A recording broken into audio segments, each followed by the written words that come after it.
Well, hello everyone, Texie88 here, and welcome to a bit of a special video, because exactly 50 years ago today, on the 23rd of October 1971 in Hong Kong, a certain film got released that was funded by the Golden Harvest Studio in Hong Kong,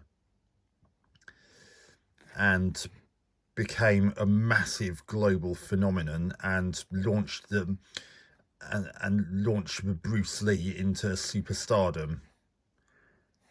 The film in its original form was known as Tangshan Dajiang or Tongshan Daihing, but depending on whether you're speaking in Mandarin or Cantonese, respectively, which roughly translates to Tangshan's big brother. Tangshan being a city in China, and that's presumably where Bruce Lee's character Cheng came from.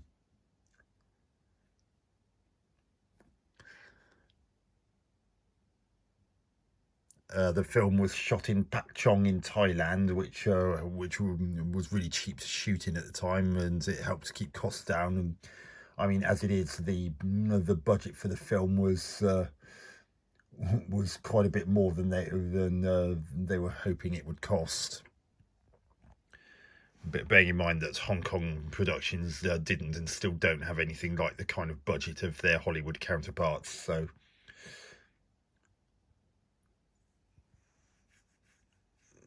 even something like the $100,000 budget that the Big Boss ultimately cost to make, even that would have probably been seen as quite excessive back then.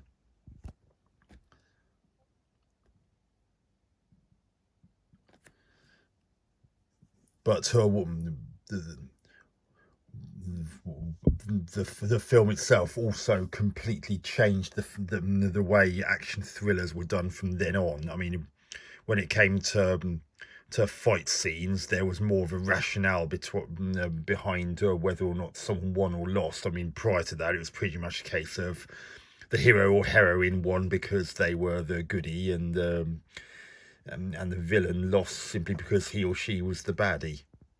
But pretty much for the first time in The Big Boss, as the film was anglicised to when it was released in the West, save for initially in the United States, where it was at one point called Fists of Fury.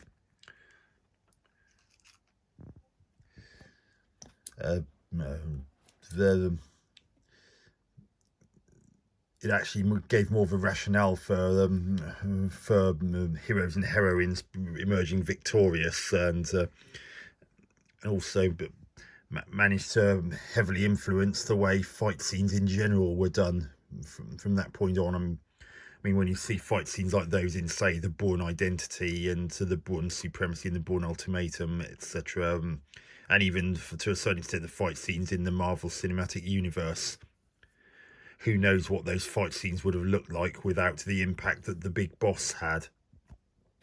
And not just The Big Boss, but the way Bruce Lee shot fight scenes was very different to the way it was done before. In fact, in The Big Boss, the earlier fights, which featured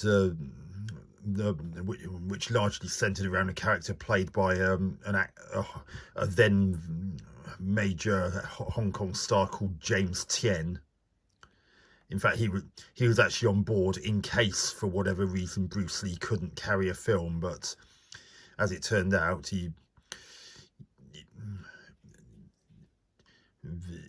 had James Tien not been in the film at all, it wouldn't have impacted on its success in any adverse way at all, because Bruce Lee had an absolutely electrifying charisma that comes across on the screen the moment you first see him. I mean, he just turned out to be one of those people who, if he walked into the room, you just could not help but notice him. He had that kind of charisma.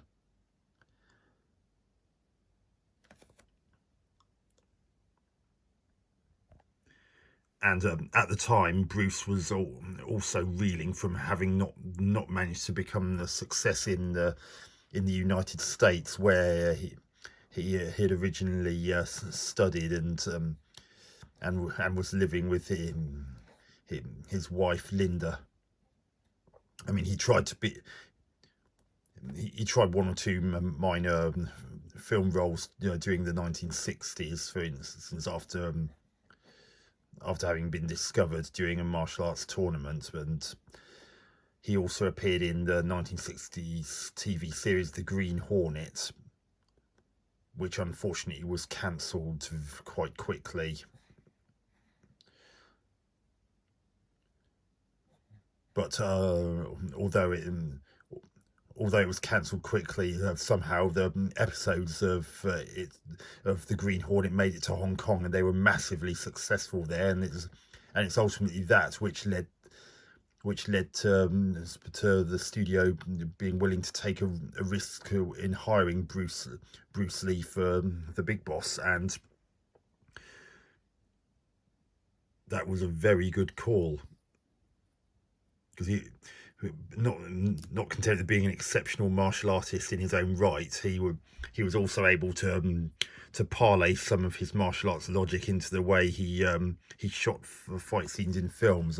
I mean, in the case of the Big Boss, for instance, Han Ying-che, who actually plays the titular Big Boss, who's actually the villain of the piece, he's actually the sole credit for the fight choreography in the film, but in reality, he only choreographed the fight scenes that didn't feature Bruce at all. All the ones that did feature Bruce were actually choreographed by Bruce himself. But as was a tradition at the time, Bruce surrendered credit to Han Ying-che as out of respect to an elder.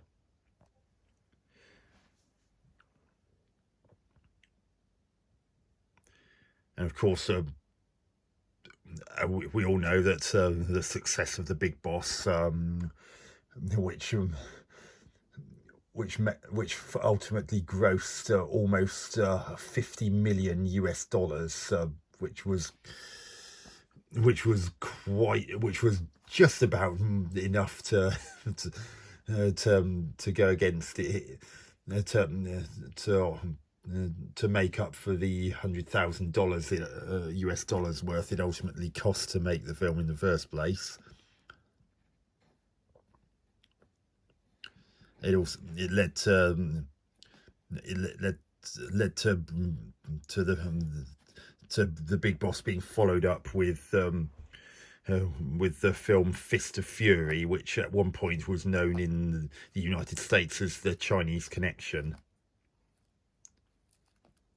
I mean, the likelihood is that the Fists of Fury that the Big Boss got was initially retitled to in the United States, with Fist of Fury being retitled to The Chinese Connection over there until about probably 2008 was when I started to see even US releases getting re-released under the original English titles, The Big Boss and Fist of Fury. But the likelihood is that Fist of Fury was supposed to have been called Fists of Fury, and that the Big Boss was supposed to have been called The Chinese Connection, simply because the plot line in The Big Boss shares some similarities to the then recently released The French Connection, which starred Gene Hackman and Roy Scheider. Unfortunately, it seems as if someone screwed up and switched the American titles over, so that led to the Big Boss becoming Fists of Fury. Note the plural fists there, and Fist of Fury became The Chinese Connection instead. So if you're wondering why the titles don't make an awful lot of sense, now you know. But as I said, because even in the States, the titles have released the versions released since about 2008 have gone back to the original English titles of The Big Boss and Fist of Fury. It's somewhat irrelevant now, I thought it was worth doing this video, given that this is today, the 23rd of October 2021, marked exactly 50 years since this groundbreaking film was first released in Hong Kong. Obviously, it took a while to be released elsewhere in the world, because obviously it had to be translated so people who couldn't speak Chinese could actually understand what was the dialogue that was being spoken.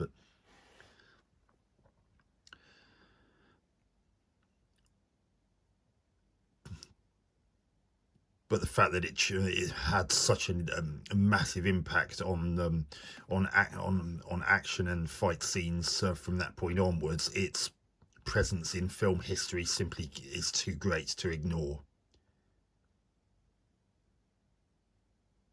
So I hope you enjoyed watching this video. I mean, and if you haven't seen The Big Boss, you might want to check it out just to see the roots of the kind of action that's taken for granted in action films, even in Hollywood to this day. And pretty much every fight scene,